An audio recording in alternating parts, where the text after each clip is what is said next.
Oh, this episode of Cinema Swirl is brought to you with the support of our backers over at patreon.com/Cinema Swirl.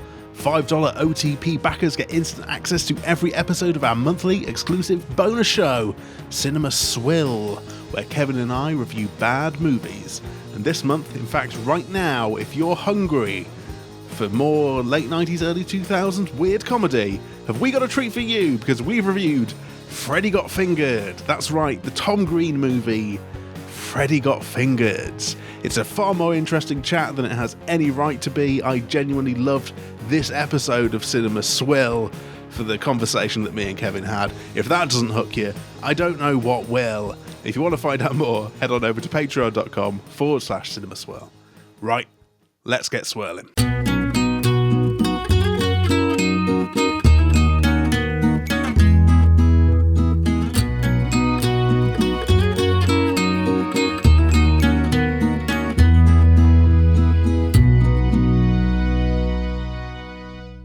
Cinema Swirl! Sam is my fun, cool mate. It's episode number 128, coming to you from the long-running friendship of Hollywood, California, by way of a podcast where me, Kevin, and the man I mentioned earlier, also Sam, he hasn't seen any movies. Yes, hello, hi, I haven't seen any movies. I was still beaming from one fun, cool mate. That, you know, Not one. I could have went with one. Yeah, but then you'd be rhyming one with one. So fun, I've done cool that. mate. I have done that before. I aim for above a 60% rhyme amount. That's what I go for, you know. So, Sam, today is a day of days because it's time for you, my, to watch American Pie. Yes. So, how did this come about? Because we went about it in kind of a slightly roundabout way, and we've done the accompanying swill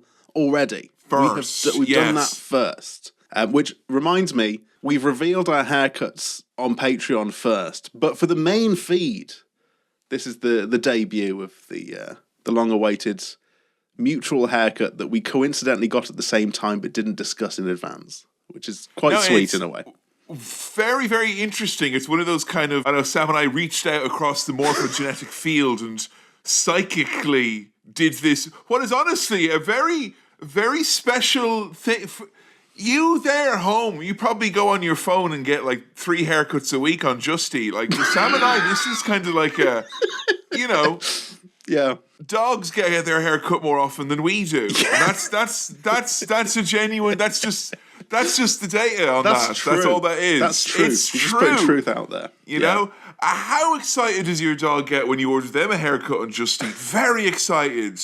That's why they got Snoop Dogg to be the spokesperson. Yes. Because all dogs loved it, even Snoop. Yeah. So, you know, we're here. We're better well groomed. Coming into 2025, second quarter, a little bit more, looking less like 2025 has crushed us. Yes. And you will know this if you're listening on Spotify, but the videos are now on Spotify. So if you can seamlessly go betwixt the two.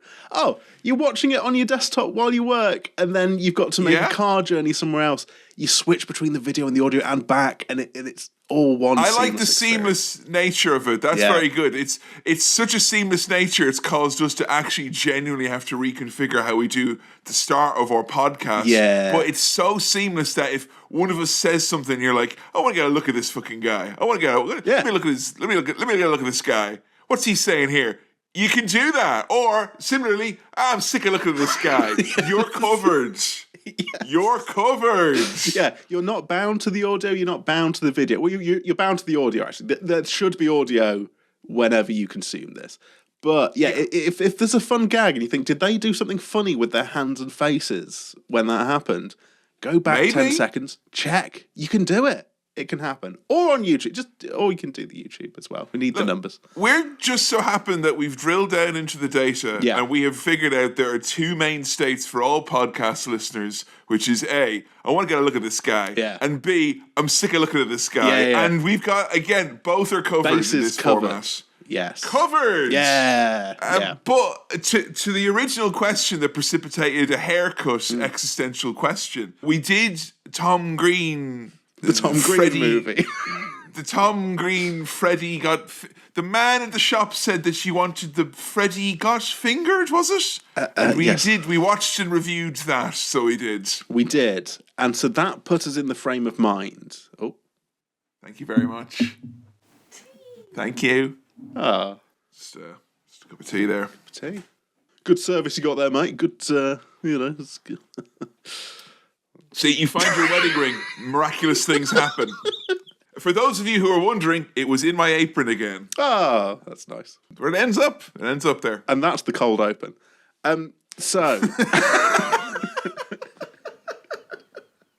watching Freddy Got Fingered and reviewing that put us in the mind of a sort of early 2000s, late 90s kind of gross out comedy or naughty comedy. The former intern who just brought me my tea coined the term slime out comedy to describe this particular genre. Yeah. And I feel like that could perhaps encapsulate a lot of the adjectives that would surround this genre. Yes. Fun little teaser for those of you. Behind that paywall, one of us loved Freddy Got Fingered, the other one, not so much. Can you guess who? You will have to find out. Never. Yeah. You have to find out. Nothing That's away. the only way. Might end up giving stuff away in the second half of this episode. Maybe. But we'll see. We'll see. Maybe. Yeah. So, American Pie. American Pie. American Pie. What, if anything, did you know about the seminal millennial comedy? What? It's started already, I think. Hey, you're meant to be the bloody podcaster, not the film. Jeez. What's we going to do now? Watch 90 minutes of Sam Chaplin, is it? Yeah. And then I'll have to ask the film what he thought about you then. Jesus, imagine. Come on now. American Pie. Okay, so it's Channel 5's 50 funniest bits and bobs from movies.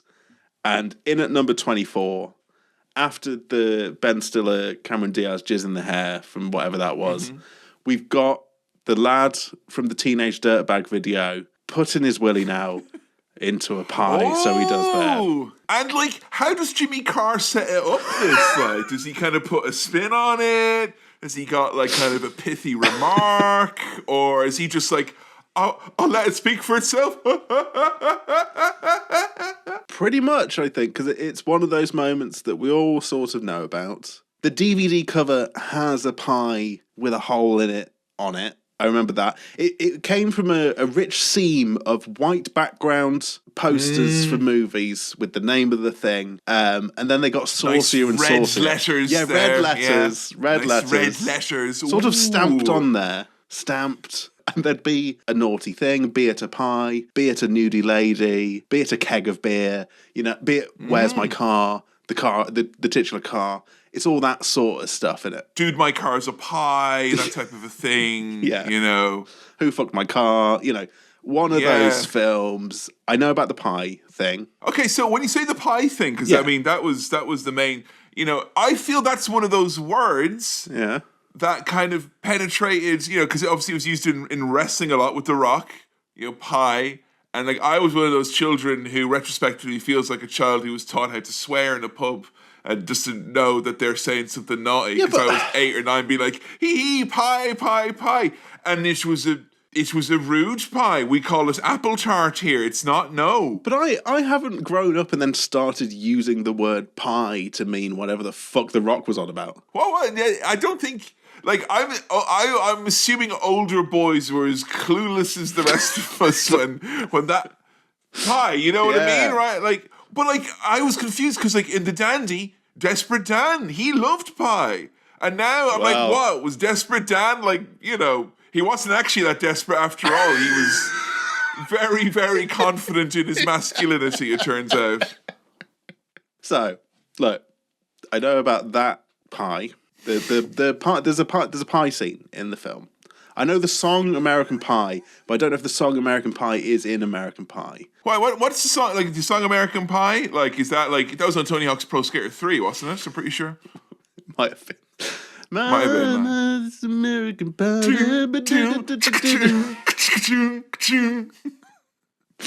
It was it. That. Sorry. That was a sick combo. Thank you. It was very good. That song is like an American classic. It's by Don someone. Yeah. Corleone. No, it's by Don McLean, someone like that, I think. Some musician. It's a bawdy teen comedy. I think there's high school involved or college, maybe. It's now, high school. Hijinks. I know. I'm going to throw out some other things. Stifler's mom is attractive older lady. Not Okay. Just, I don't want to say the thing, but you know the acronym I'm sort of straying towards here. There's a lot of words there, so it's quite a long acronym, that you've used. That'll be a fucking nightmare, to be honest. I think it was Jennifer Coolidge, who I now know from White Lotus. Look at this. Well, I say what? Yes. Yes. So someone's got a hot mum. Someone's got a hot pie and they put their dick in it. And did the mom make the pie? She might have done. I don't know. But I think that the pie was too hot and burnt the willy. I think. How do you know so many of these bits now? As a matter of, is this like you've alluded to a Channel 5 or a top biggest hee-haw moments in Laughtown? Is that where it's coming from? Or were there boys on the playground? There were boys on the playground. There were girls on the playground. People loved this. American Pie, big cultural thing. For whatever reason, I never actually literally watched the film, but I know it's one of those ones, a Cinema Swirl classic. I know bits. I know the phrase "one time at band camp." I think that's from this. And these are deep cuts. Yeah, I think you could blag your way. I could pretend I'd seen this. You could have, you could have held a conversation at a party with a 5 out of 10 noise level and be like, "Oh yeah, band camp." Yeah. And you'd be golden then. And this was before Bandcamp, the music. That's true. So I know some bits, but I don't really know what the plot is. But I think it's one of those comedies where there's not much of a plot. Well, vignettes, you think it's going to be like, or Freddy Got Fingered, almost sketch-like composition? I mean, honestly, I don't want to seem like I'm plugging this too much, but the Freddy Got Fingered chat was way more interesting and insightful than you can possibly imagine. We got into the nature of comedy through that. Awful. Again, that's why we really made sure to pick that behind the paywall. Yeah. Where again, you're never going to. You don't even have to worry about it because you never have to see it. And then someone's going to press the button now and be like, "I want to look at this Joker's face when he's saying that, so I know he's true." But I know that American Pie, right, was a cultural phenomenon.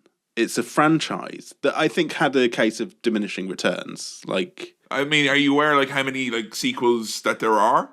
I would, or are there? I'm gonna gamble and say there's probably about fucking 10 because there was some real straight to DVD, straight to streaming ass fucking, and then a proper. I think there was a proper one. Yes. Later on, there was a reunion with the actual ones, but there was some with some no names. We're fairly ripe for choices for potential Swirl follow-ups that we could do for this, is all I'll say. Or could have done had we not decided to. Or could have done. But, that's fine. So I know that. I don't really know what happens, but sometimes with these films, it is just horny young people wanting to get laid or wanting to find love or both. Okay. And getting mixed up and falling into some hijinks and some scrapes along the way. Now, here's the thing. Comedies have generally fared, to put it mildly, shite when it comes to cinema swirl. And whether it be classics from the 70s or 80s, which have come careening down against swift judgment from you. Yeah. Well considered, might I add.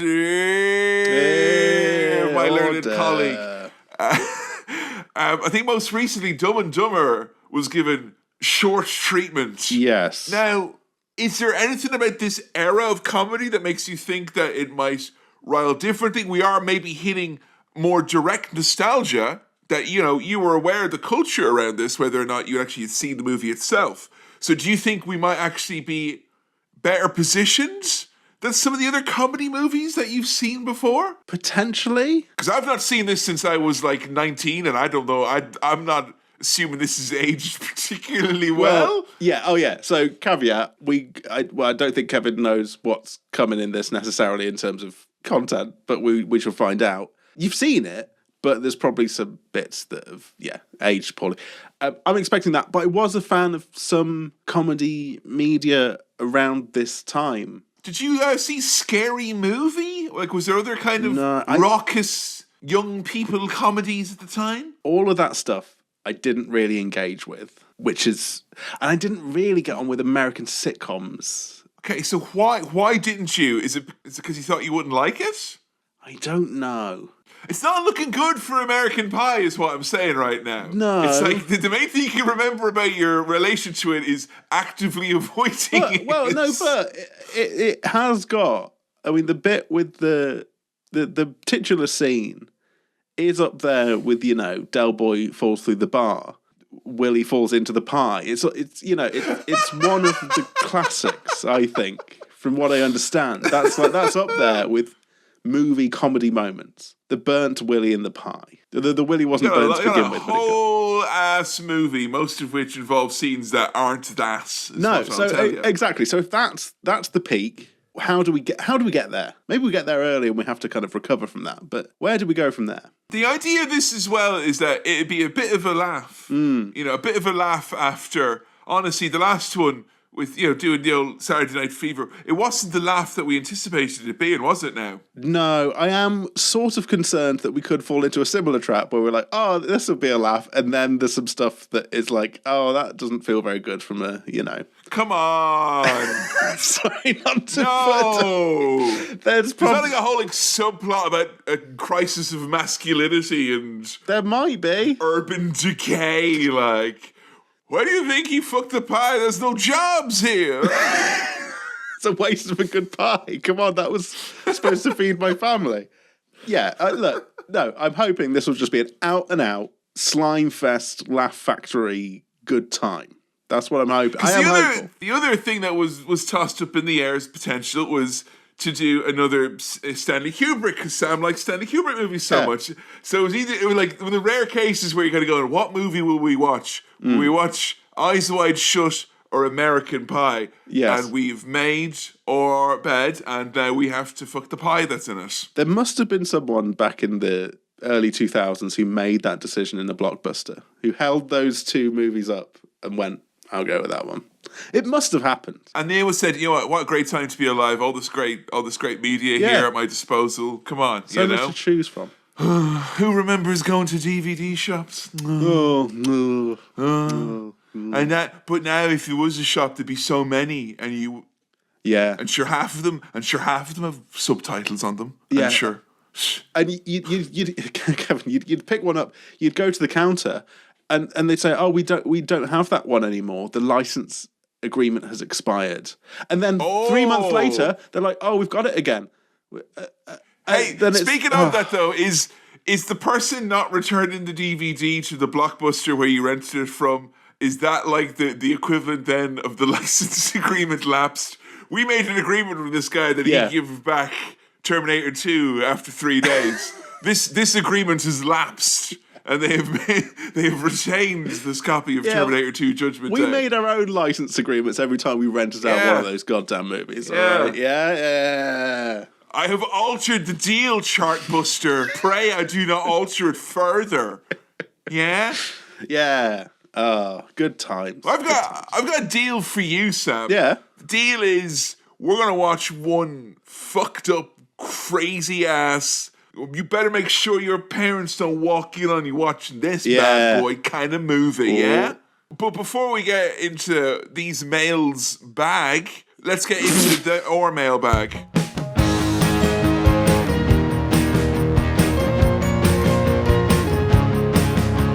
Look, we've gone bawdy. All this talk of mailbag.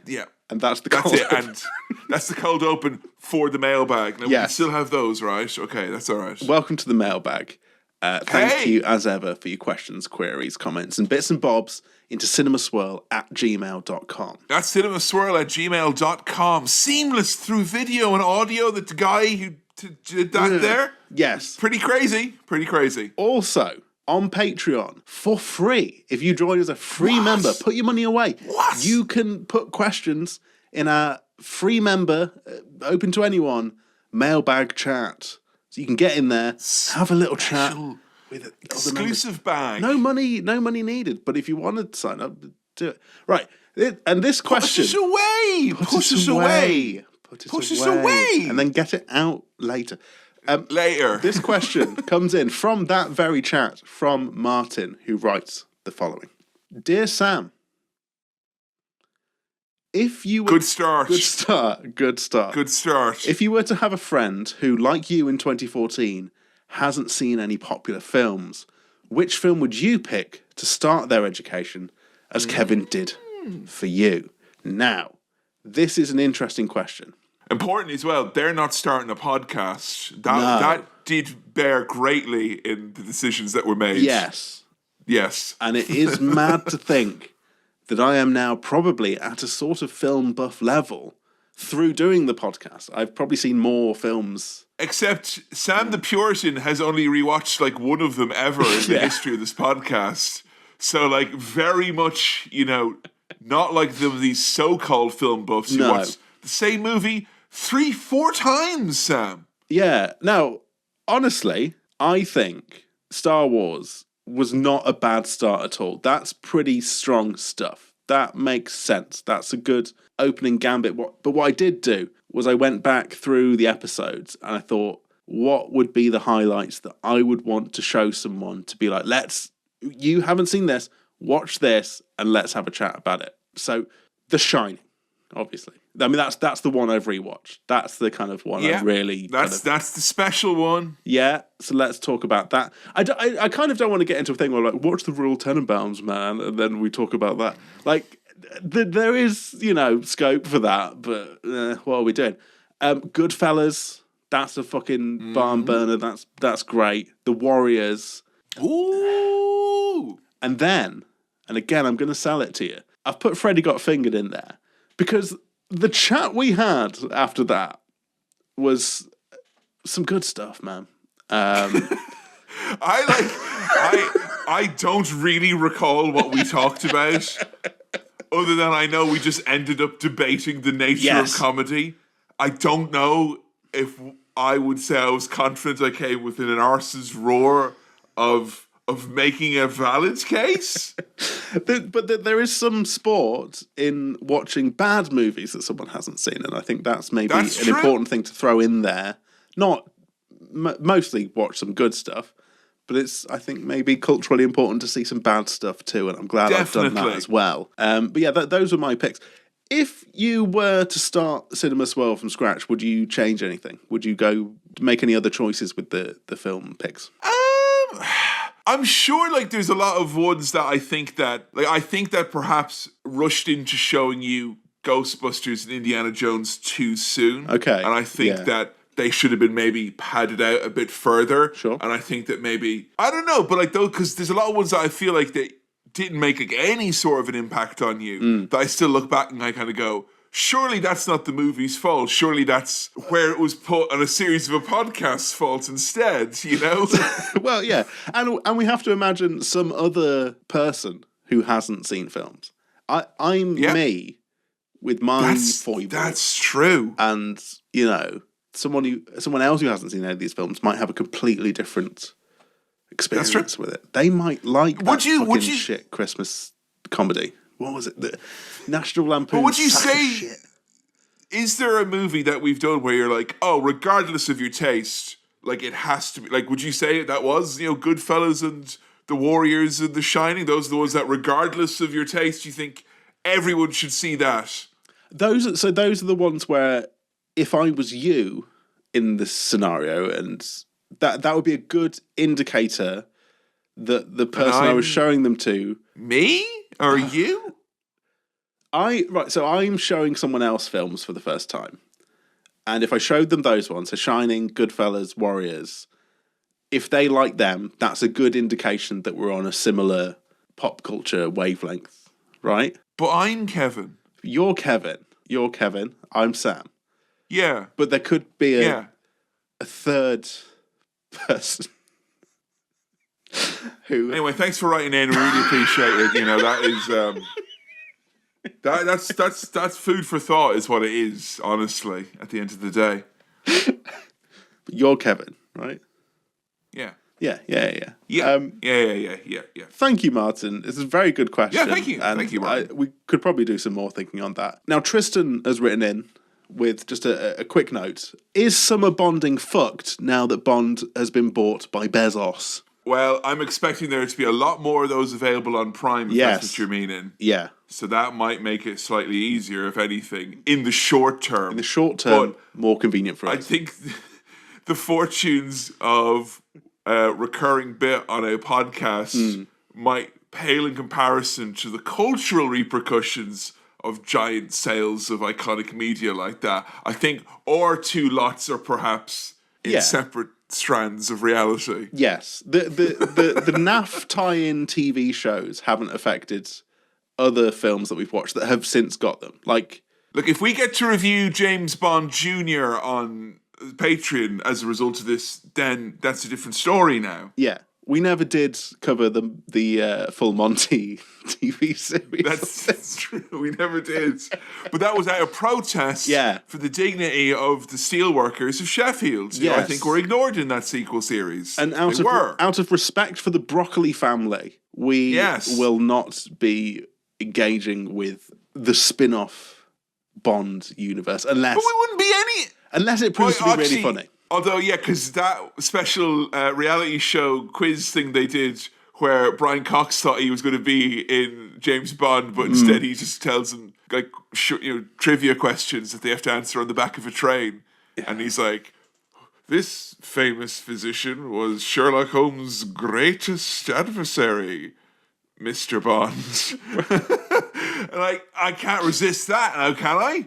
Is Brian Cox doomed to just look grumpy now in everything he does post-Succession? Like, just look like he's better than this, but still doing it. I locked eyes on that man in X-Men 2, and I thought, there's a great G Gus. And turns out my first impressions, as always, were correct.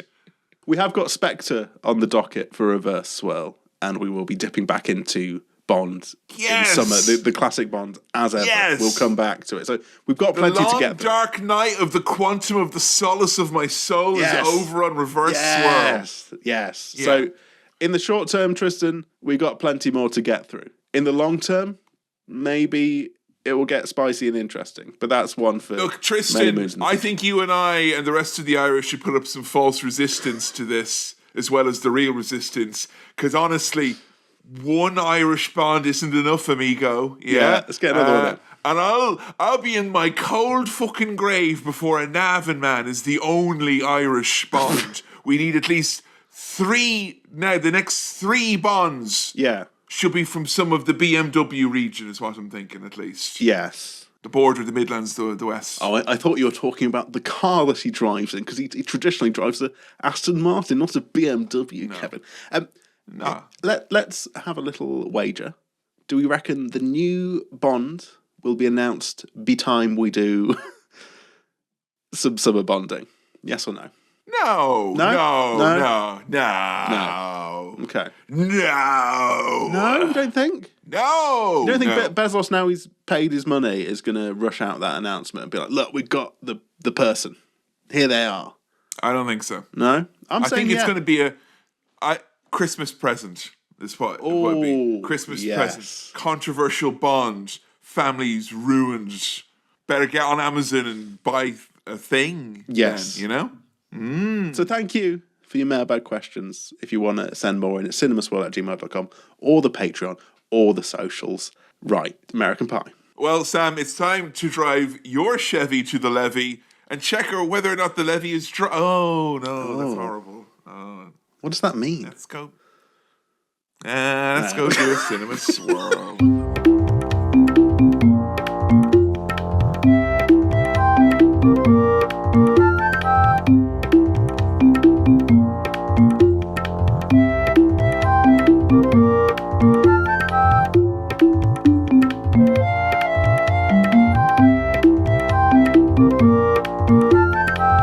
And we're birth. Sam, initial gut reaction to American Pie. Well, I guess this is growing up, eh? What are they like? Yeah? I was so waiting for you to be like, I thought that it was. I was. How that escaped? How that escaped your musical clutches? I'll never know. Yeah. What? Slice of life, eh? This slice of American pie, is it? Slice of life? Yeah, save me a slice. Save me a slice of life.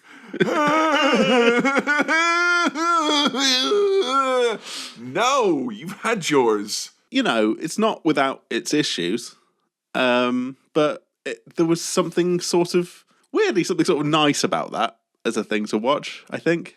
With exceptions, Your Honour. With exceptions, right. I want to address because this is like, you know, if like you're in court talk about a crime, but a bigger similar crime had been committed in the same town, like, you know, a couple of weeks prior. I can't speak for you, but for me, certainly when I was watching this, the spectre of having seen Freddy Got Fingered very recently, you know, I genuinely felt it did kind of impact, because we talked a lot about like, when is something funny versus not funny, and when is something gratuitous versus not gratuitous. And good, bad, or indifferent, one thing we did agree on is that this movie had something of a reputation going into it.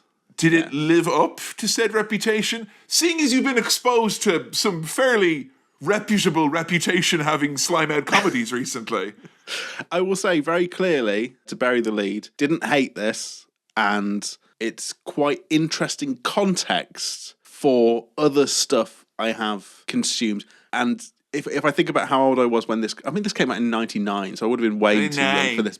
Because you would have been 9 years old when this came out, right? Yeah, but it's one of those ones that floated around on DVD for like years after and became a thing that people talked about, or a naughty thing to be shown and talked about. So it does feel like I missed out on something by not seeing this when I was like 13, 14 or something. I was like 11 when it came out. So I was like, similarly, I feel like in its first go around, I was kind of shy of the ideal sweet spot. But hey, don't feel bad for me. I was enjoying the fabulous work of Mike Myers at the time, you know.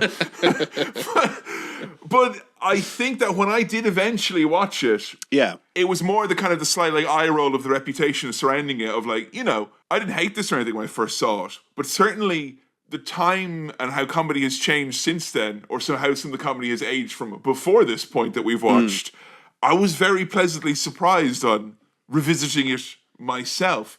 It's a lot less mean than, dare I say, most big name comedies that have come after it, or dare I say before it. Sure. Like, it's in a big Superbad energy in that it was like slightly wholesome, and I didn't expect that at all watching this. Yeah. I think that's the kind of surprise feeling that I've come away with. A kind of like, oh, that was quite nice, like maybe sweet, nice. I don't feel like having watched that. I feel like, oh, yeah. Yeah, it was. It was interesting that.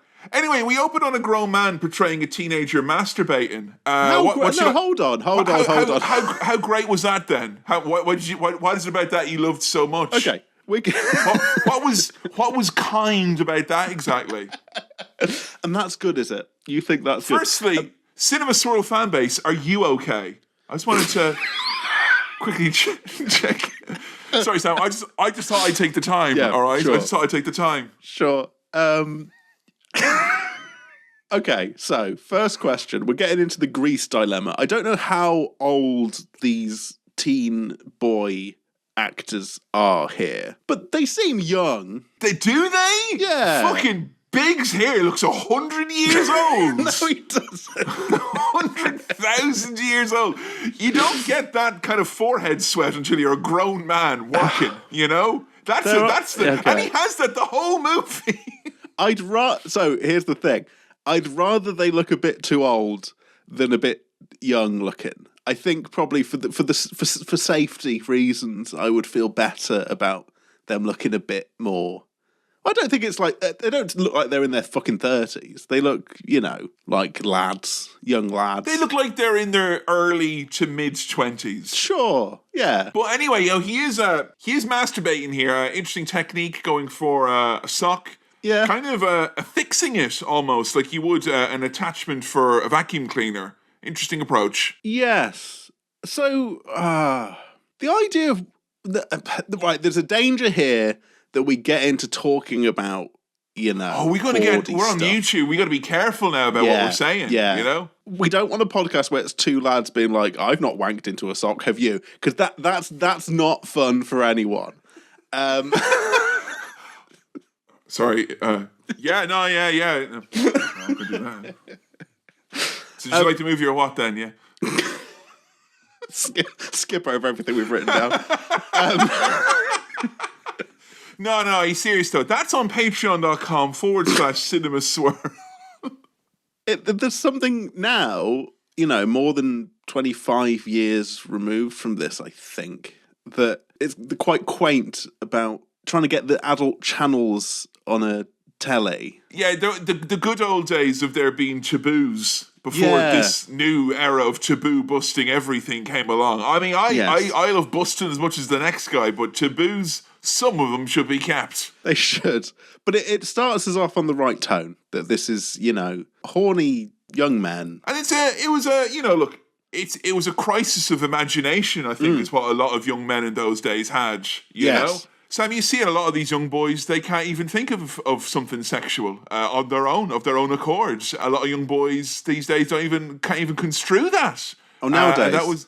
Those days. Nowadays they have apps. Right, Nowadays they have all sorts of apps, you see. Yeah. So, But I think this, oddly, as a movie, might go down as the weird thing that younger folks might watch and then turn to their parents and be like, what the fuck was that? Like, the 90s were weird, man. And I don't think when people were watching this in 99, they thought this will go down as some sort of a time capsule of the wanking sensibilities of teenagers. Wank culture. But in some ways, and we'll get to them later, it really is a time capsule of some stuff. It's high school, which I don't really know. So for me, in England, this is like the tail end of what we call college before you go to university, but they call university college. What they call fucking school and college and university in the UK, you might as well ask them, when's your dinner? Dinner and tea and down in Sussex, lunch eat at fucking 1 a.m. or something shit like that, and there's a baby and you're like, where they college? So I think these lot are having their tea and they're about to go for supper. I think so. Yeah. If you don't mind us saying, study on. I wanted to know your thoughts on the font early doors in the movie here, as we have a cast and whatnot, because it does very much feel like this movie is kind of like it was made in PowerPoint a little bit, like the whole movie was. It kind of has that nice playfulness to it. It does. There's a sort of weird innocence to how it looks from a design perspective. These titles, they're quite, again, sort of 90s quaint. Quaint thing about the 90s, getting your dad walking in on you masturbating, whereas now, he probably log in on Teams and see you that way, Yeah, nowadays, but back in don't those log days, in, don't log in. Oh, damn this shared network. It's a high school movie, and everyone at high school in senior year is talking about doing it and sex and having sex and the bass system. No, I'm not talking about a stereo speaker. I'm talking about the first bass, second bass, third bass, fourth bass, fifth bass, sixth bass. Sixth bass. And we've all been to sixth bass, am I right? I don't know how many basses there are. There are 4 basses. Okay. It's like the kind of fire bass, ice bass, sewer bass. Final is the space bass. Space bass, yeah. And there's a boss rush before space bass, so you better remember the other basses, baby. That's all I can tell you.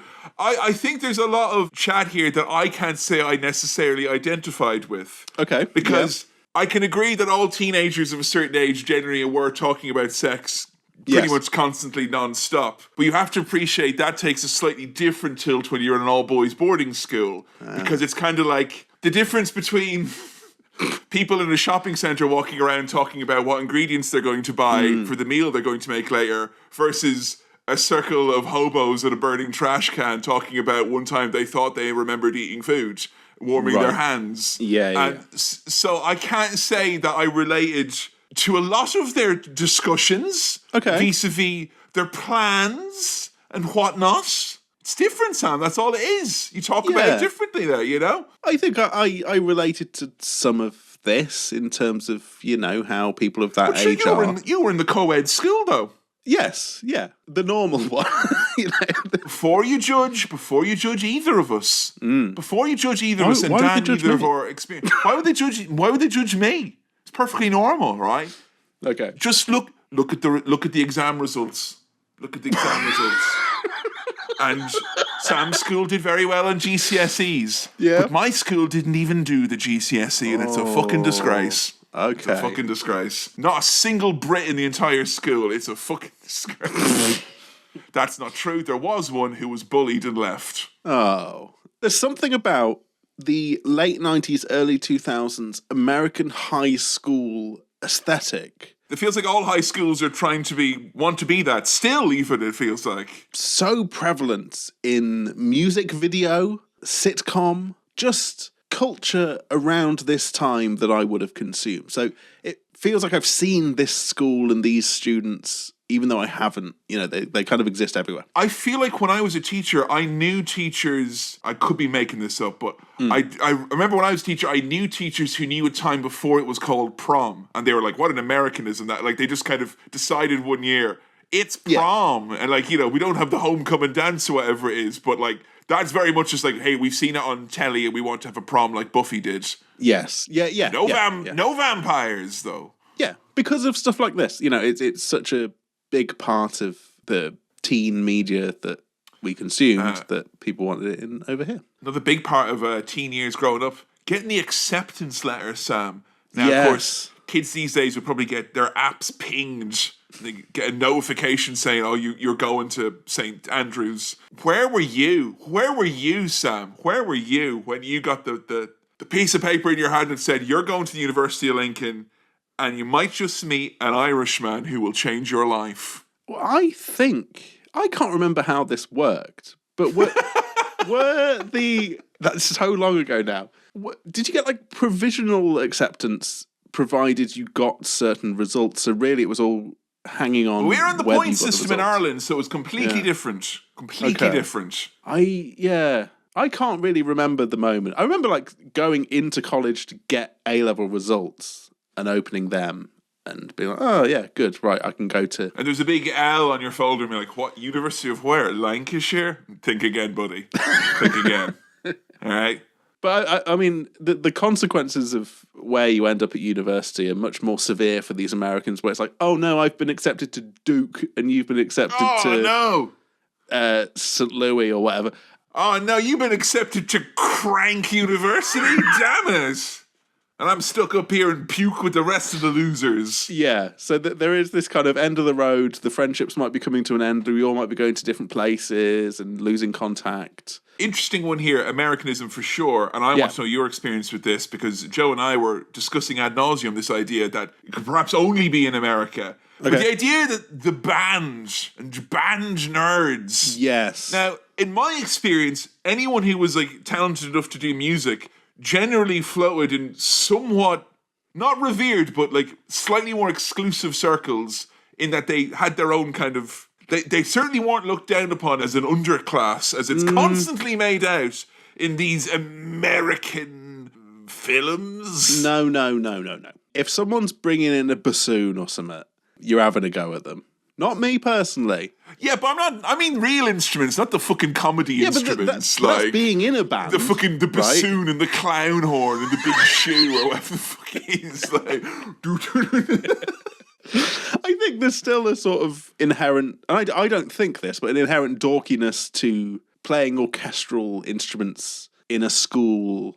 I guess we'd have called it a school orchestra. I think it's a co-ed versus single sex thing, I think, as well. Because I think for all of us in an all-boys school... Boys can't play instruments together. No, but like all the boys who played instruments were generally in things like bands, or they were generally actual bands, or in like social groups where there were girls from other schools. So I don't think they were looked down upon. They were looked down as like, well, you're one of the very few avenues where you get to meet a girl. And that's why they were held in high regard like us in the debating society, where I spent my formative teen years shouting at women.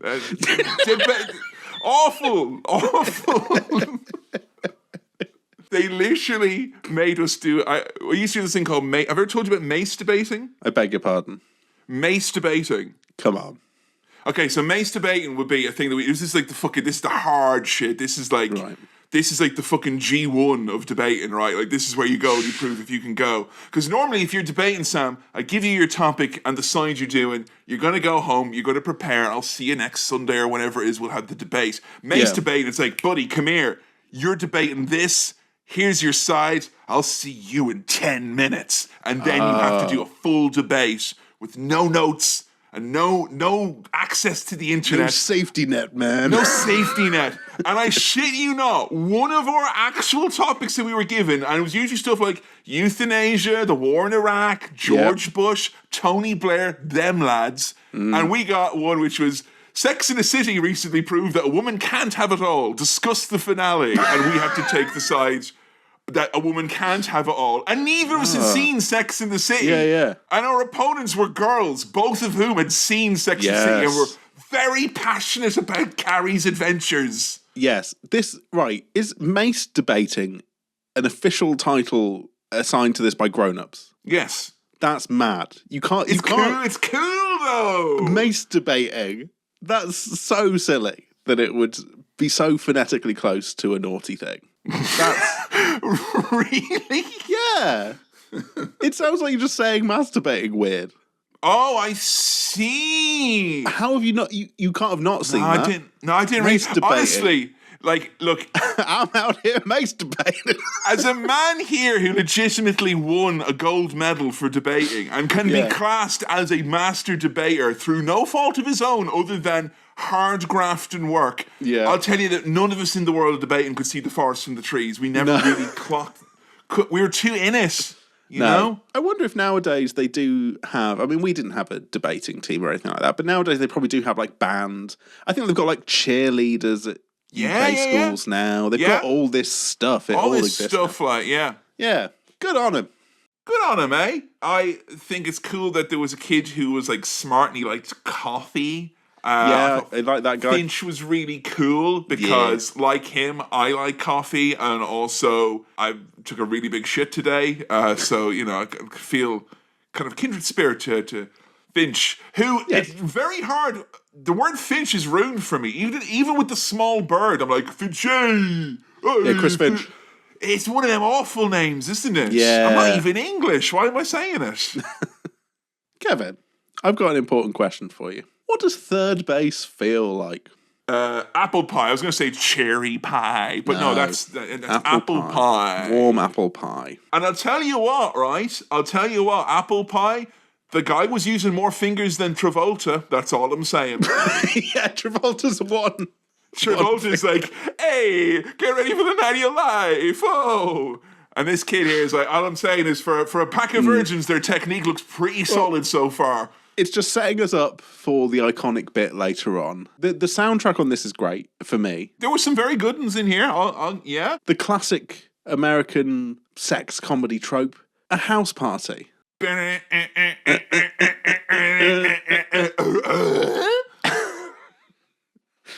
was saying, I was early doors at Stifler's party, struggling because say what you will about the woke mind virus gone mad, but it'll never give us a situation where you have four lads who look basically identical as your four leads in your blockbuster comedy. These lads are like indistinguishable. Do you like brunette, short, neurotic boy?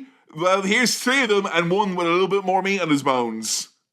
That's it. They're the fucking same. If there's one boy who's slightly different, like there's this Sherman guy who's got ginger hair and is a bit weird.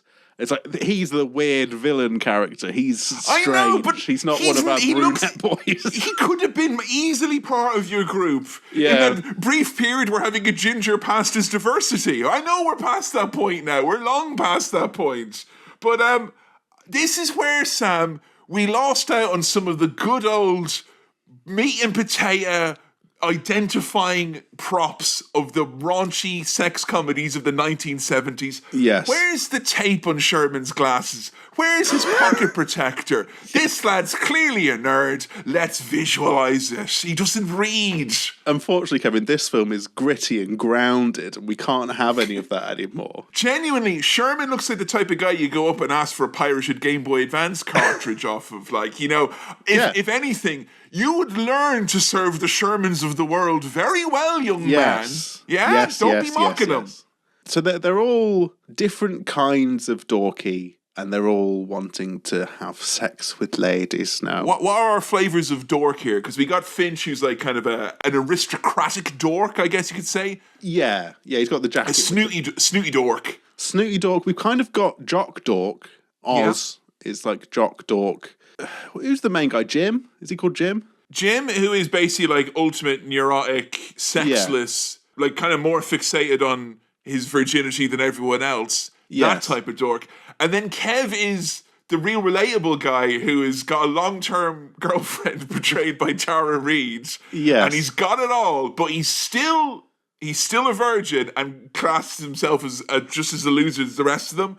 That was a bit of a stretch. What's his gimmick? He doesn't have a gimmick, I don't think. His gimmick is, Sam, is that he's stuck in a loveless relationship. Yes. Well, neither of them are saying the L word to each other, not saying that they love each other. And the other L word, which is, look here, buddy, I need an orgasm. And he doesn't do that either. No. So that's the whole thing. They're all just, they're living and learning all the stuff. Kind of like the character of Kev, Sam, you know, because cool name, cool guy, you know? Yeah. You know, they don't say judge a book by its cover, but, you know, have you seen the name of that book? You know? Just a relatable guy. Just a cool guy. I'm going to go with Kev from now on, you know, a little bit less formal, you know? So we're at this party. They're all, having chats. And I mean, Finch is not there. They're having a few libations, if you don't mind me saying, Sam. Yes. There's booze at the party. Is it Kevin who's getting, I don't want to say sucked off, but... What? Not you. What was that you said? What was that you said? For listeners, Kevin is angrily pointing his phone camera. I am, for my own safety, as a matter of fact. Sorry. The character of Kev in this, is he the one who is having oral sex performed on him, Your Honour, in a bedroom? And then when he's about to, whatever the medical word for jizz is, he does the jizz, Your Honour, in a cup of beer, one of those American cups of beer. So there's now a cup of beer on the side that's got jizz in it. Stifler.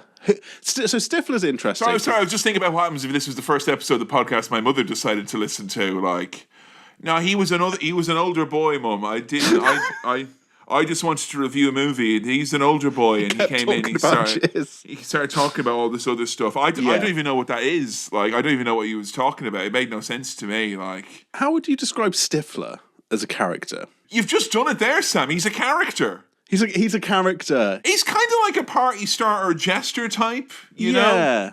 He's a party type Pokemon, you know? But a bit mean, maybe. Yeah. Slightly off. He considers himself kind of a leader of the pack. Whether everyone else does is another story. So he arrives into the room where the jizz cup is with a girl, and they're sort of passing this cup of beer back and forth, and there's little fake out moments where, someone's going to drink the jizz. And then they don't, which is a bit of fun for the audience. And then he does eventually drink the jizz. He tans that thing like fucking Rocky. Like, you know, he's down and, you know, he's prepared for the big... Genuinely.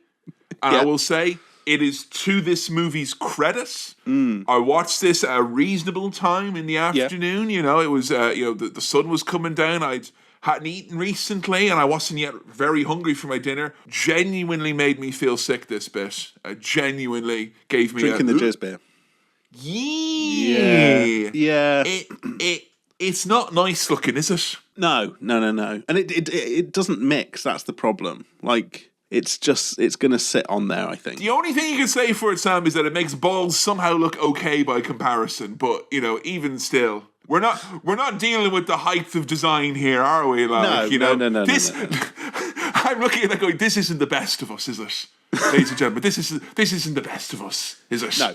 Right, so there's that, and then he chunders, man, and he's like, I've drunk just. Bit of fun, everyone has a laugh. And he says that as well. He goes, oh no. He says it and all. Yeah, no, I had a very upset tummy at this part. Yeah. So there's some pictures in the house of Stifler's mom, played by Jennifer Coolidge, who is, an attractive older lady. Who I must say, the restraint on them using her, for literally just one scene later on. Yeah. That's the old school restraint, because I feel like she's so iconic now that if she was in any movie, they'd have her in every other scene. Yes. And you might as well call the judge, because she'll be stealing them as well. But in a way, it's like the shark in Jaws, you use it sparingly and it makes it more effective. And there was a lot of issues in the filming of this. Jennifer Coolidge broke down on set, for ages. And that's why Spielberg is always telling people don't work with Jennifer Coolidge. And I thought that was ridiculous. She should get her flowers. Agreed. We all love Jennifer Coolidge. Give him and then when you're like, oh, but she got him, I'm like, again. Keep giving her those flowers. I've flown over Amsterdam. I've seen how many there are. Hit it again. Scoop them up, give them. I don't think this is, but I think in terms of popular culture, this is probably the first mainstream instance of the terminology MILF. It is, and I feel that someone's owed royalties here. I feel like, there's a lot of these terms over the years that seem to gather momentum, and then usually a decade after the fact, there's the kind of the highbrow version of the person in the Daily Mail going, oh, the council didn't pick up my bid and here's me beside it. Yeah. It's usually someone in The Guardian doing a long-form piece about I created the term MILF and received no compensation. Is this about the guy who came up with the word podcast? Maybe. And honestly, there's a bunch like that. And I hate when you, there's a lad who was shrinkflation. That was another one recently. Yeah. That's mine. Why'd you think of that? Are you owed coin for coining a term? I think there should be something there. I feel like the MILF guy should at least get a cut of the t-shirt sales. But I don't think we know who the original MILF guy was. But this film has... It's the biggest MILF moment of all time. There always comes a point where it's is it the person who said it originally, or is it the person who popularized it? But questionably, the popularization came here. And it's historical significance where you have to have a character be like, MILF, it's like a mother. Yeah. I'd like to... And, did you? Spell it out for us. And we wrote it down in our notebooks, didn't we? We wrote down in our Apple Newtons. Take that in for later. I may be over-egging this, but it is kind of mad to think about how big of a cultural thing that is. And that it kind of started from here and grew into what it is now. I think the same thing every time I listen to Apple Bottom Jeans, Sam. Some moments spark a cultural movement that resonates far beyond the confines of where it originated. Yeah. I tell you what, Sam, there's something that I think we've all missed out on. I could be wrong. It's just because of the naming of how places are in Ireland and Nottingham. But we don't have places like Lookout Point and Makeout Creek or the Kissing Brook to take our dates. We've got Cronestown. We do. We don't have any nice lookout places around. No, we don't have names like that. No. But they do here. Is this the bit where they're sort of saying that Oz guy is trying to use the right terminology and is saying he's trying to use the romantic, patter that you hear in movies and stuff around that time. This is the equivalent of a young man taking a lady on a date now and reciting things he learnt about on an Andrew Tate podcast. In a very controlled, furious tone. Yeah, I'd rather have Suck Me Beautiful and They Call Me Nova as in Casanova than whatever that alternative version is. With my new 12-part course, you're going to learn how to become either a Casa or a Nova. And I know which one I'd rather be. You have to give me £1,000 to find out, though. Because you don't want to be the bad one. I tell you what, the good thing is, I think, these boys, our main boys, all do seem eager to sort of learn the right thing to do here and please women. Yeah, and also you get very, very, very early doors. So this movie does. I think it's the first raunchy teen sex comedy where the girls aren't all like little Bo Peep, like tee-hee-hee, what's that? All the girls in this movie, all have the down low. They're the ones who are usually informing the boys of kind of what's what, etc. And it doesn't feel like there was a lot of that going on pre-American Pie, which I think is like, I didn't think I'd be praising the movie for stuff like that, but it was pretty good in that sense. Yeah, kind of refreshing in a way. And that's why Sam and I have decided to review the American Pie spin-off 2020 American Pie Presents Girls Rules over on Patreon next month. Yeah. So long may this positive rolling of momentum continue. I'm sure the all-male writing and directing team handled it perfectly. Let's fucking find out, yeah? Let's find out. The Shermanator has actually had sex and wishes all the boys the best of the luck in their quest. Look, sometimes a sure man finds a sure woman, you know what I'm saying? And so we get into the kind of post-party. The crux of this movie is that these lads, our four main lads who look exactly the same, all make a pact that they will have full sex pre-graduating from high school. And this is the point where I thought the movie could have taken a different tilt, which is, imagine at this exact moment in the movie, there was a leftovers type situation and Sherman disappeared. And I think that would give the real momentum for the boys to, come on now, it's serious. Hold on, wait, what's happening here? Has Sherman ascended to heaven or something because we don't find out, Sam, do we? Yeah, no, we never know. So maybe some of the boys are like, Sherman's disappeared, I want to have sex and find out where he went. Or the boys are now like, I'm like, come on now. Biggs is definitely not going to fucking have sex now after that. He's like, I'm going to disappear. No. Like, yeah, and you'll embarrass yourself as well. The Kevin one makes a speech being like, no longer will our penises remain flaccid and unused. We shall have sex. This fucking politician standing up here, but I'm sexless just like you. The other day, my girlfriend and I were talking about this in bed after she had performed oral sex on me. You're not one of us, Kevin. Go away. There is a bit where they're hashing out the details of this pact. I'm not sure if it's now or later on. Where where they're saying that they have to. There's certain parameters. That was it.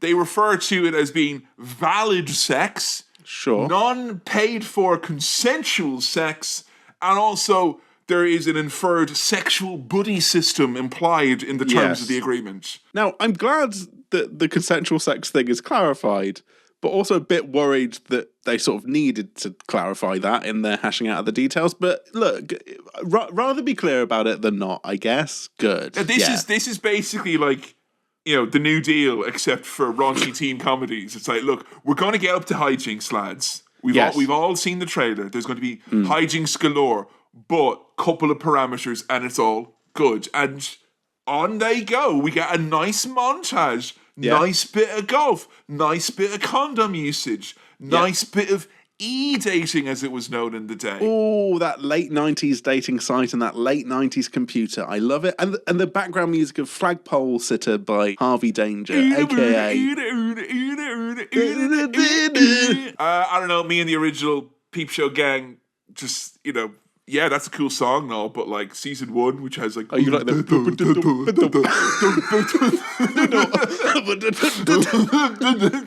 Tell you what, when...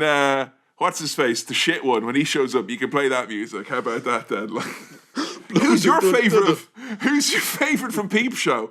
Oh, don't make me choose. Oh, man. It's such a hard choice. So good. Like, they're so good. So, they've all got their different approaches here. And Oz, our kind of dweeby jock, I kept calling him slick back hair guy, but I do remember his name now. He joined...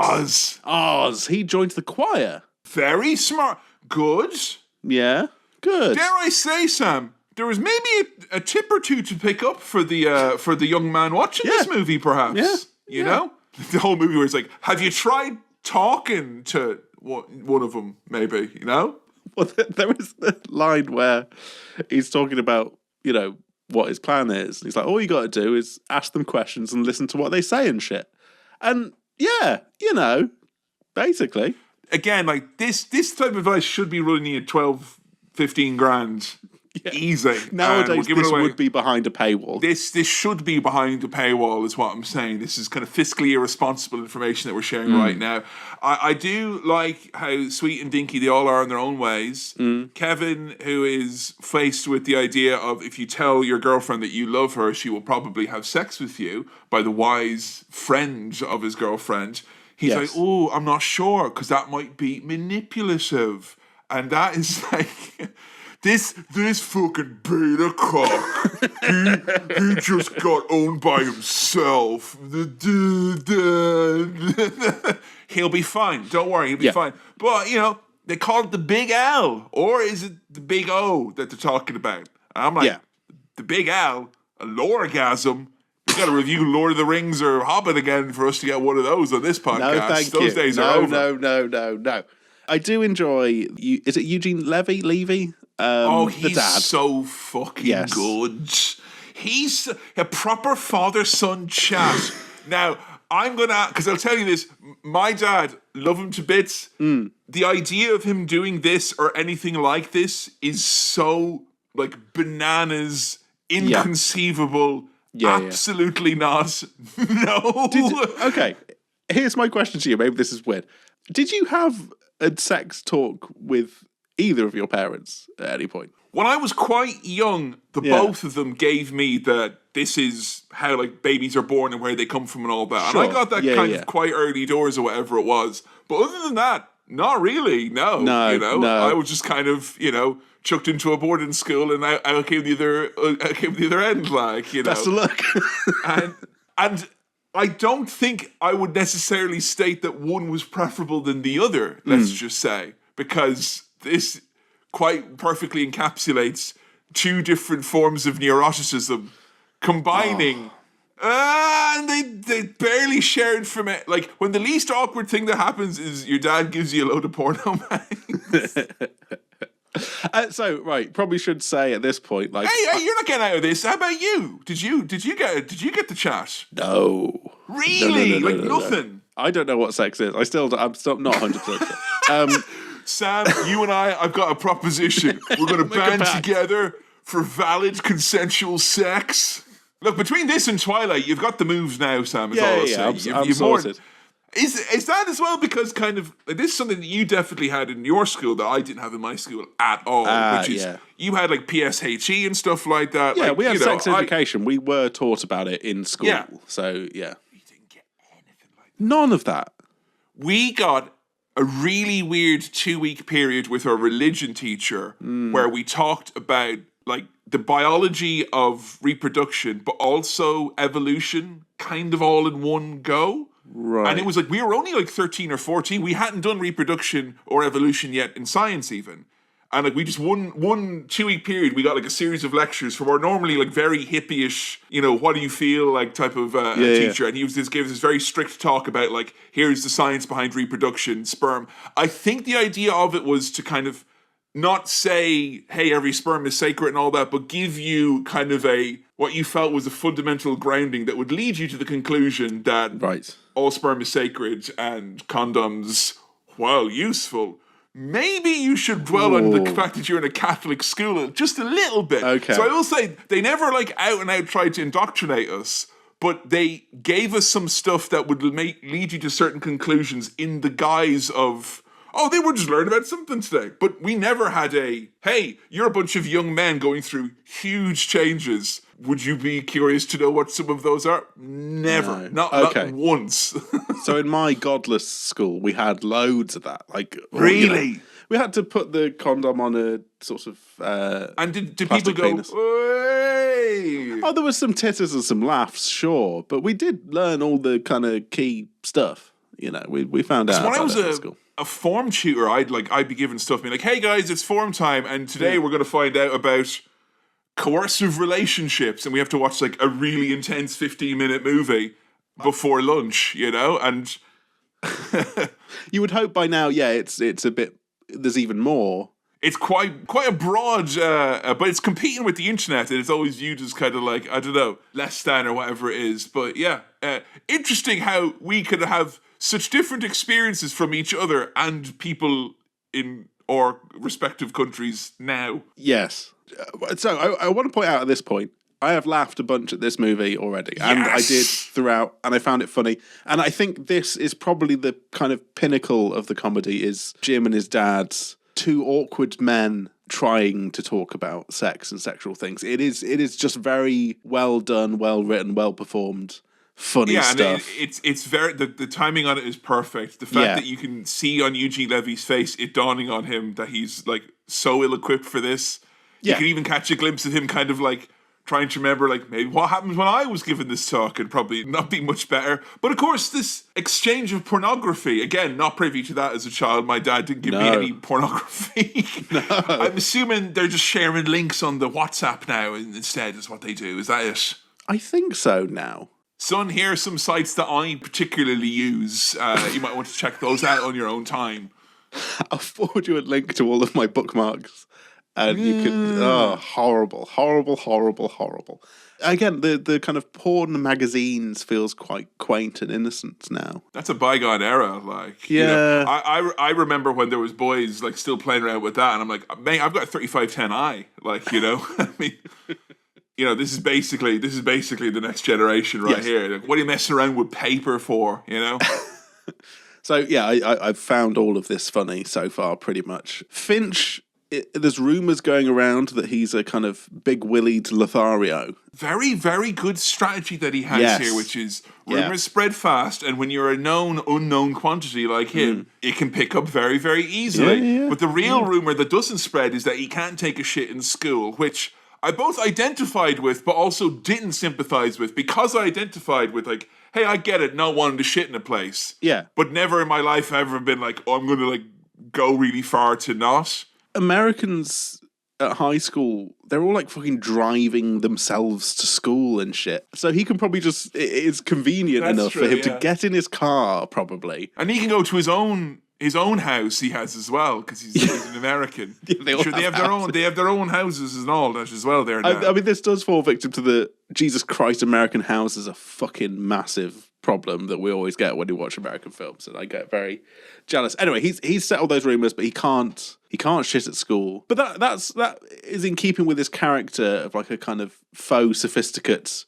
Oh God, the state of these facilities is it's unbearable. He's a thinker. He's got patches on his jacket elbows. He's got patches on his soul, man. And I will say he's an old soul. An old soul, which is why he is so hung up on something as simple as shitting. So Kev gets access to a secret text, a special sex book that's a secret, which I would say is perhaps the most, like, 1970s teen comedy it felt like. Yes. Because I would say this goes against the central premise of the movie, which is just get yourself out there and talk to them girls and you can find out all sorts of things. Instead, it's like, no, older boys who are now adult men have written on this crinkly old book. It's a dusty tome. It's a dusty tome. Yeah. It's a waxy old tome as well. And it's got, like, mechanisms and, like, I don't know. Some guy who can make a pop-up book doesn't know how to, you know, finger someone, I don't think. Those are different skills. But yeah, he's been given access to this secret, hidden sex manual. That does feel very, like, of a different era to this, I guess, you know. Yes. You would find the magic book that will tell you all the secrets. And then they go and they meet the guy and he's like 45 and he's like stoned out of his gourd and everyone's like, this guy's cool. Like there's like not a drop of like what a loot. It's just like, wow. How can I be like you? Oz has met a very nice girl at choir practice, and they're sort of getting on. They all have some preconceived notions about one another, though, Sam. Well, yeah. Oh, aren't you just a boring old choir girl doing nothing with your time? Shut up, you fucking meathead, dickless jock asshole. It's very much like Avril Lavigne's Skater Boy in a way. She's saying, see you later, boy, you know, is what she's saying here, like, you know. But, you know, they do make it work in the end. Right, it's time for the pie bit. Right, now, this is interesting, okay, because he starts Freddy Got Fingered in the pie. He puts... No. We can't talk about what we thought. No. And then, look, Sam, I will say just massive context warning here in that what we're talking about, I think, is fine, but the context of what I'm going to say, I want to provide. This comment is solely as a maker of pies. Okay. All right? Solely as a maker of pies. Sure. And if you don't make pies, maybe you don't listen to this bit, okay? Okay. That was a good-looking pie. Solely as a maker of pies. That is it. It was good lattice work. They had a good crust on it. It looked like there was an adequate amount. Yeah, keep talking about it, pal. I'm simply filming you at McDonald's for my safety. That's all I'm doing, okay? It is a good-looking pie. Yeah. I mean, there's people in the, I guess, catering department / props department who might have collabed on this to make the most fuckable-looking pie. They didn't just... I didn't say that. I said that it was a good looking... Check the tape, mate. Check the tape. I know what you said. A lot of these young boys now, they can't even compliment their mother's cooking because they feel they're negative connotations and that someone's going to film them and they think they're going to want to fuck like a beef stroganoff or something like that. And I think it's a fucking disgrace. Oh, you know what? It would be so much grosser if it was a savoury pie. Of course. Yeah. Oh. Again, look, as clueless as Jim is here, yes, old gobshite that he is, still uses more fingers than Travolta in Saturday Night Fever. Again, like I'm just, yes, I'm starting to think that John Travolta's all hat, no cattle vis-a-vis the ladies, Sam.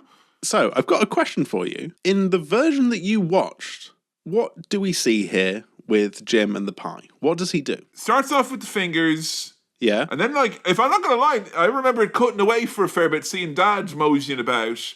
Yeah. And then we saw him kind of, trousers down, pie akimbo, up from the waist up, turning around going, woo, woo, woo, woo, woo, woo, woo. Yeah. Boo, boo, boo, boo, boo, boo.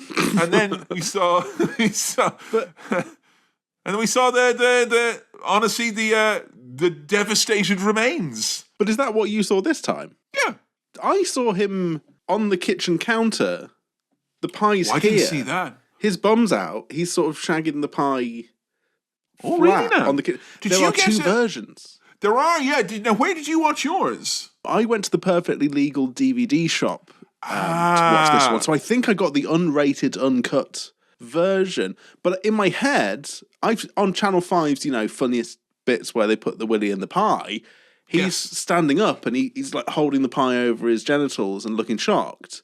But what I saw was his dad walks in on him in the kitchen, just flat out shagging. He was fucking that pie. Yeah. He was, yeah. And do you think you have an appropriate, Jimmy Carr, follow through on that if we were, counting this down now on Channel 5's top 100 funniest pie fucking moments in cinema? A way to get out of that link and move on to the next one. Well, there was some mash and peas at least.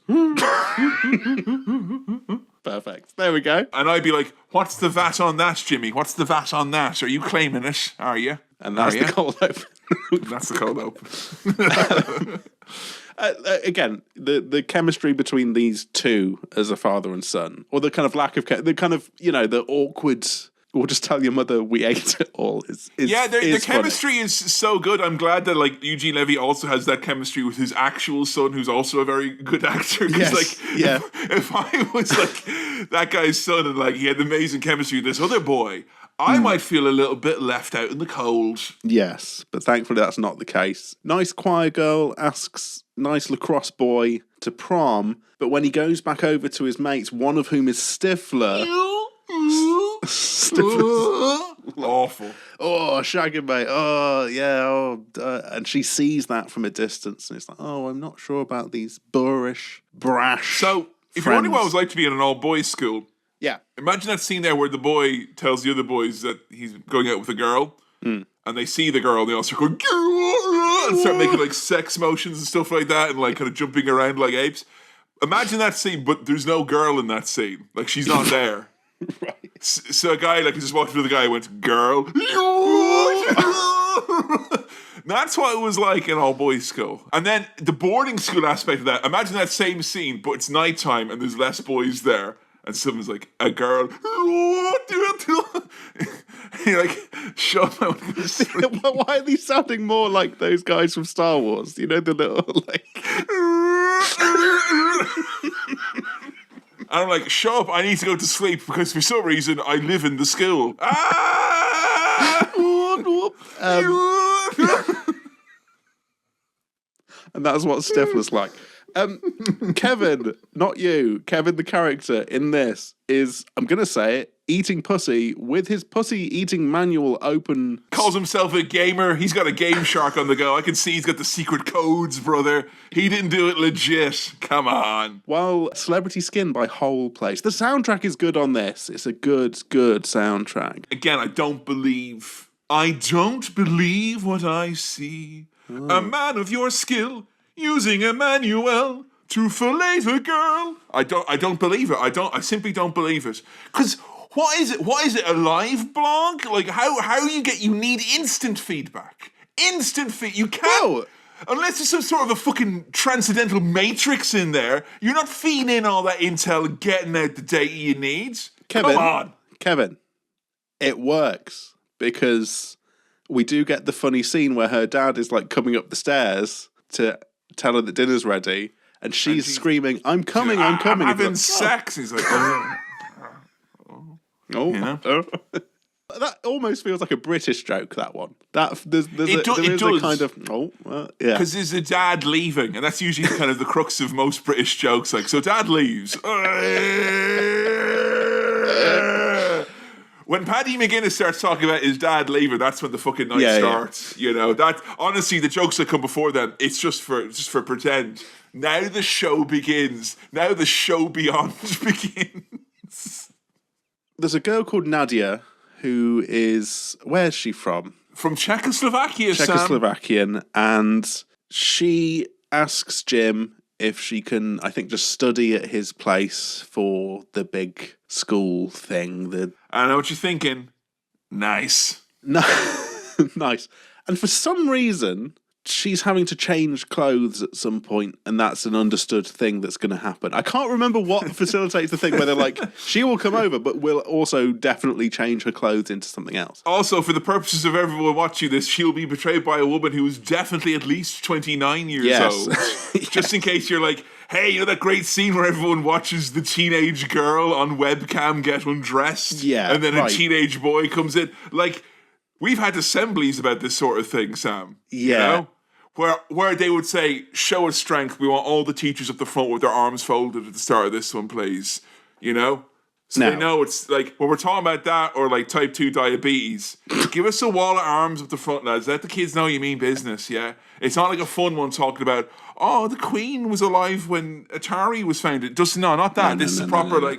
Yeah. This is serious business. I know we've talked about this film being, you know, a bit kinder and a bit sweeter than we expected. This is the bit, Your Honour, where, accept this, we don't agree with this. Was there anything particularly explicit that you saw? Because obviously other than, you know, toplessness and whatnot. Yeah. And there was an allusion to her touching herself, but you don't there's nothing of the sort actually included. But No. You just watched Boy Fuck a Pie. Yes. You know, no illusions be damned. Well, was it more explicit, this bit? Was it more on the raunch scale? I saw breasts, but not anything more than that, Your Honour. I see. The fact that, you know, he set up this webcam and then shared the link with all his mates to watch this girl undress without her knowledge of any of this is obviously bad and problematic. This sort of stuff is kind of weirdly a staple of these sort of sex comedies, a kind of like peeping or a public peeping Tom situation. Yeah. I guess as well about the kind of how the aging has happened on this is you see this happening, but there's like an absurd degree of like setup and pretense. He has to like run across the neighborhood to do this, and he has to do it a second time to get back there when he realizes she's in his room. Why don't you go back? Yeah. As I think this in the generation of like Snapchat and instantly deleting things, and the fact that legitimately like every school I've been to, and I've been to like, you know, I worked in a grammar school, I worked in a college, I worked in all different types of schools. Every one of them, there was at least one incident of a picture or there's a video or whatever it is. Yes. And bad. It's To say that it gets into, like, what the fuck do we actually do territory is kind of an understatement for all involved, let's just say. So this is perhaps the part of the movie that has got the warts in all aspects, I would say. I didn't find this part particularly funny, that's the thing. Even though I know this is like this is the bit up with the pie scene that's like the scene in the movie. But it felt like also the scene where it's like, look, there's some boys who come to see this movie expressly to see breasts. It's the Tomb Raider situation all over again. And you have to give them, even if it's very, very brief period they give it here. It does feel like it's borderline, it is just titillation, the space. Yeah. More tearing, less titillation, yeah? It's a comedy, guys. Bring up the tone. Yes, I think it almost kind of breaks the fourth wall with this woman undressing and it clearly being titillation to make you feel a bit better about how horrible this is as a setup of a thing. Like, it kind of goes, look, for this bit, we know it's a movie, lads, okay? Imagine watching this in a theatre full of other boys. Yeah. Oh, right. The music in the background of this is Blink-182, but then... So the issue here is that he's accidentally sent the link to everyone at the school, I think. He's just sent it to everyone, including the band Blink-182 in a cameo role watching this happen. And they're saying things, they're commenting, they're... Did they write a song about this? Probably. It did make me want to go back and listen to the albums from that era. Enema of the State, Take Off Your Pants and Jacket. It's a kind of, this film feels like a companion piece to the music I loved. And I'll have you know that this movie did nothing to change my steadfast commitment since I was a teenager who had to not listen to those albums. Sure.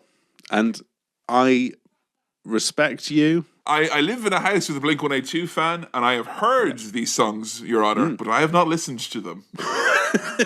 That's the key difference. That is the key difference. I've heard them, but I haven't listened to them. I've not listened to them. That depends what your definition of is. So this is like me and the sitcom Friends. I've seen episodes of Friends, but I haven't watched them, And you've heard Blink-182, but you haven't listened, What a Chandler this guy is, huh? What a Travis Barker this guy is over here. You won't know what that means, mate. You won't... So you do know the lyrics. Come on.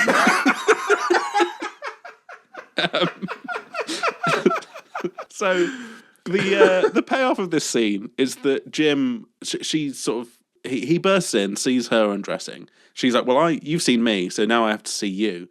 So he's now undressing, aware that it's on camera, tries to throw his shirt on the webcam. It falls off.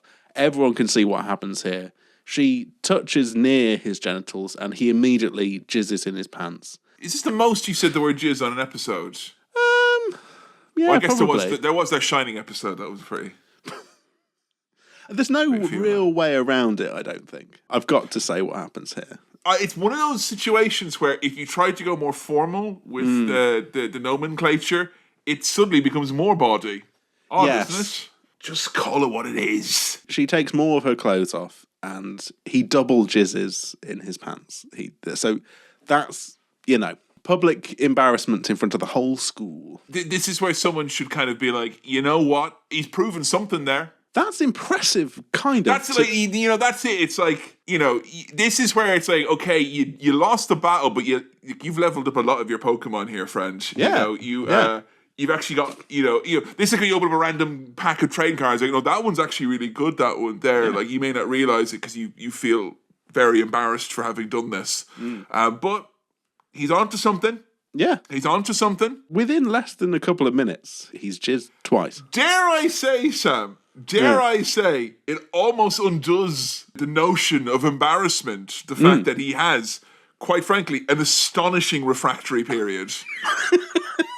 This is a superhero origin story, really. I know what you're thinking. God, this is the episode where Kevin said refractory period more than any other episode of Cinema Swirl, other than, of course, the Shining episode, where he says quite a lot, actually. Quite a lot. We haven't really talked about One Time at Band Camp Girl. Ah, yes, who you may recognise from television and movies. Yes, and her thing is that she's seen as a bit dorky, and she plays the flute, and she's in band, and all her stories are quite... And one time at band camp...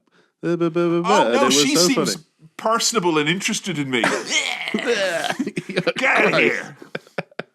Guess who just got a date to the prom? Hey. And they all decide to go still. Is it Natasha Leone? Who's the kind of cool girl who knows all the stuff? But Yeah. Yeah. She plays like kind of the wise old auntie who walks around the school talking to kids. Hey, the thing about orgasms is this.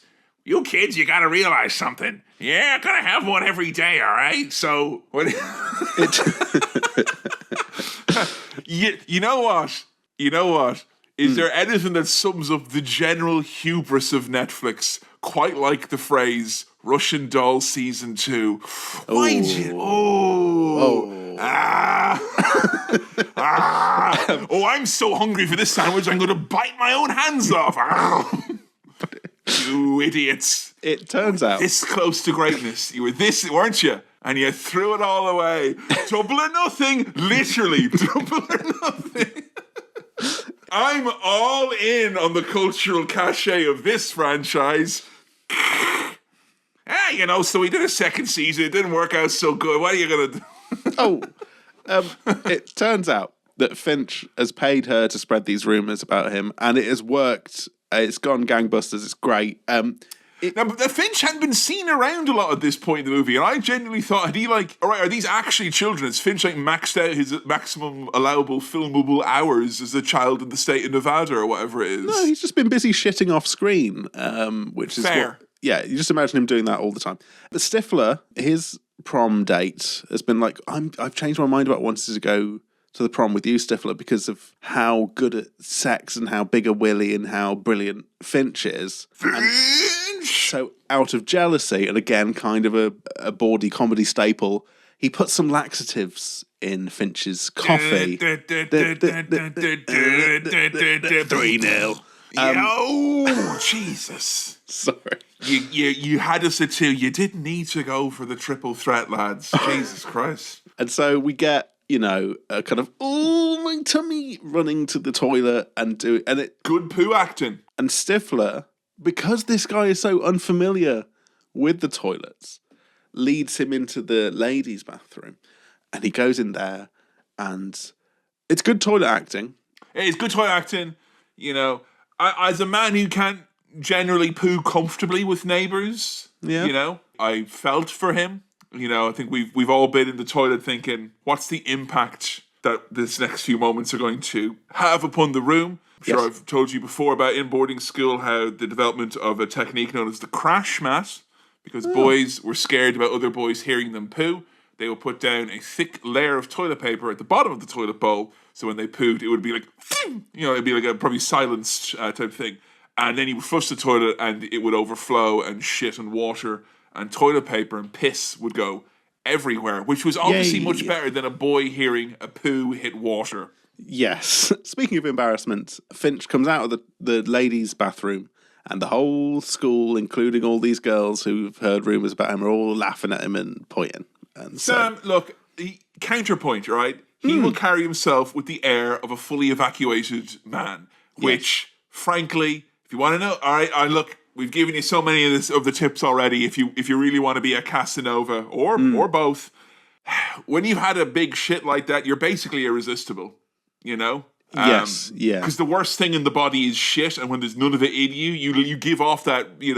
There's no shit in this guy.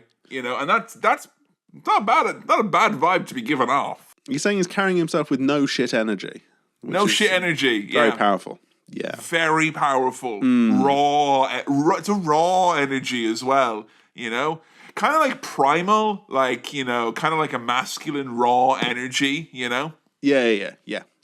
I know what you mean. We're sort of getting the threads of all these romantic stories coming together now. So Kevin is feeling a bit iffy about saying I love you to his girlfriends, but she decides... Are there steadfast rules in your mind about when one should or shouldn't say it? No. Just when it feels right, Yeah. And here's a great one. If you are thinking of saying it and you are nervous about saying it, the prefix of I'm a little nervous to tell you, but... Because they think, It's a good thing. Hey. And then if they react badly to you say, I'm a bit nervous, but I love you, then you know, then you don't want no scrub. No. Can't get no right from you.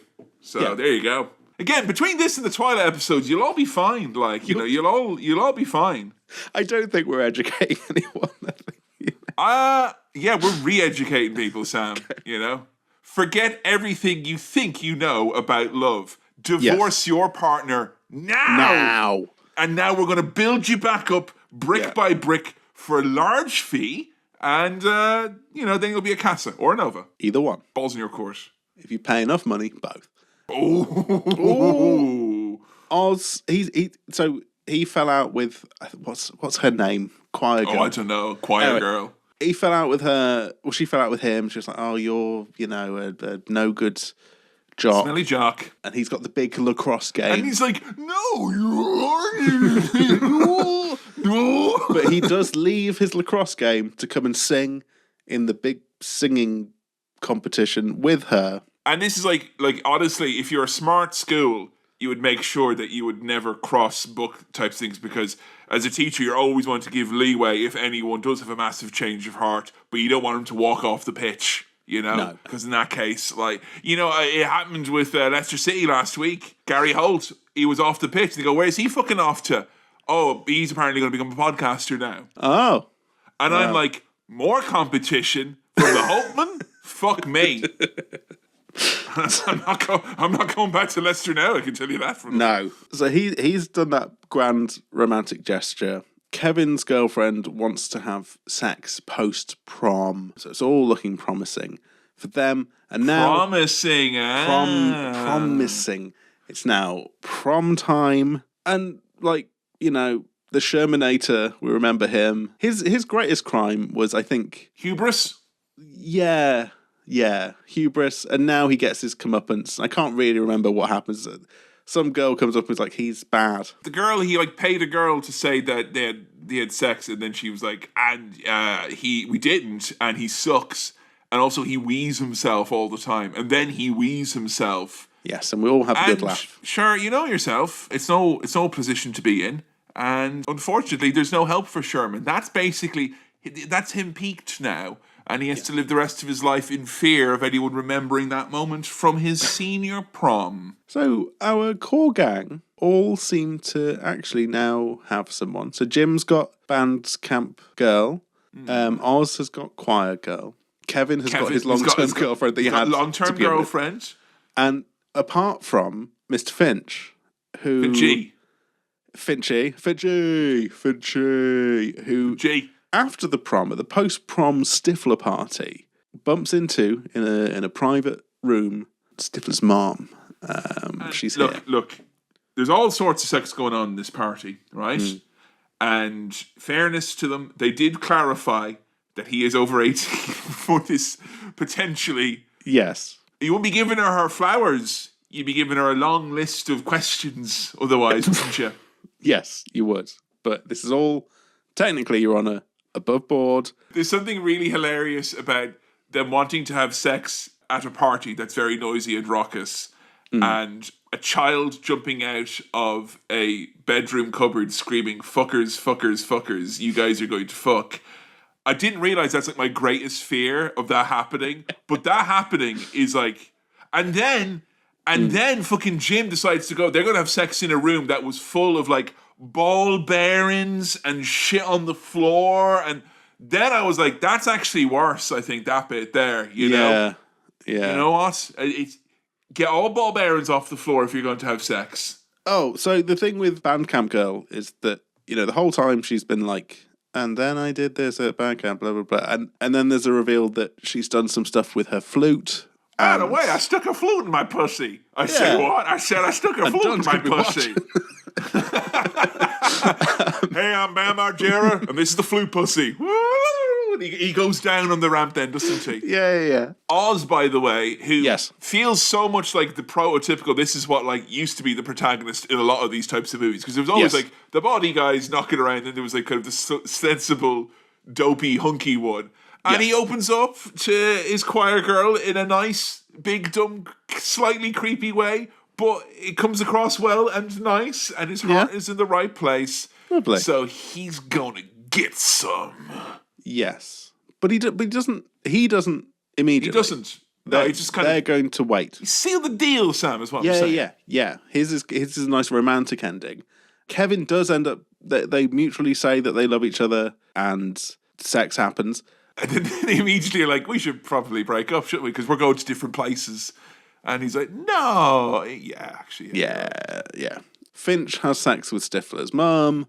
Dude! Jim has sex with Bandcamp Girl, who is quite... dominant. Yes, sexually dominant. And also, she uses him, and he's like, whoa!